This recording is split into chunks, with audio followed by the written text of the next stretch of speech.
A historic retaining wall in the Dixon Hill community of Cambridge is going to be replaced. City Council's approved a pricey plan to do it, which is also going to disrupt traffic in the area for about 6 months. Let's go live to the area now and join CTV's Heather Senoran along Blair Road near George Street North. Okay, Heather, we should note this was all taken up by Council last week. And a plan was approved last week, Tony. We're talking about the retaining wall. It's a long retaining wall that you see behind me. City staff say they don't know exactly when it was built, but believe it was in the early 1900s or even before that. But now it's time for the old wall to get a new look.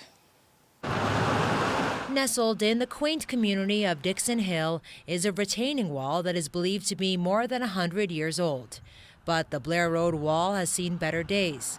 Large chunks are missing, and the cracks are becoming more prominent. The repair options are not being recommended due to elevated costs involved and considering the current condition of the wall. City staff describe its current condition as poor and say the best move is to replace it with a new stone wall built in front of the old one using newly sourced stones that resemble the existing wall. The cost is in the middle range of the options presented, providing a balance between cost and heritage, and has a lower project risk compared to repair options and salvage stone facing options. Council unanimously approved the $1.6 million plan. Some residents say there's pros and cons. Unfortunately, it's going to cost a lot of money and taxpayers are going to have to pay for it, but it's part of the heritage and culture, I think, of West Galt that makes it unique. Wendy Stairs has lived in the community for decades and says the wall fits the historic neighborhood and hopes the city ensures the work is done right. You know, they did it with one of the other retaining walls that were going down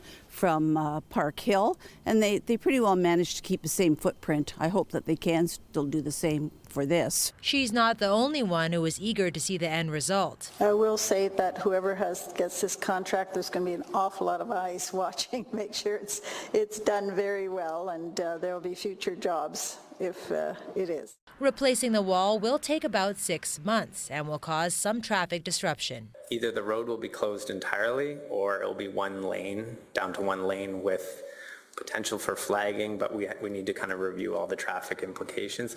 The lowest cost would be to close the road, but obviously much greater impact. The work on the 62-meter-long wall is expected to start in 2026. The new wall's lifespan will be targeted at 75 years. The city says the sidewalk actually will need to be widened for this project, and the boulevard will be slightly narrowed. Tony. Okay, Heather Senoran live in Cambridge with the latest on that project. Heather, thank you.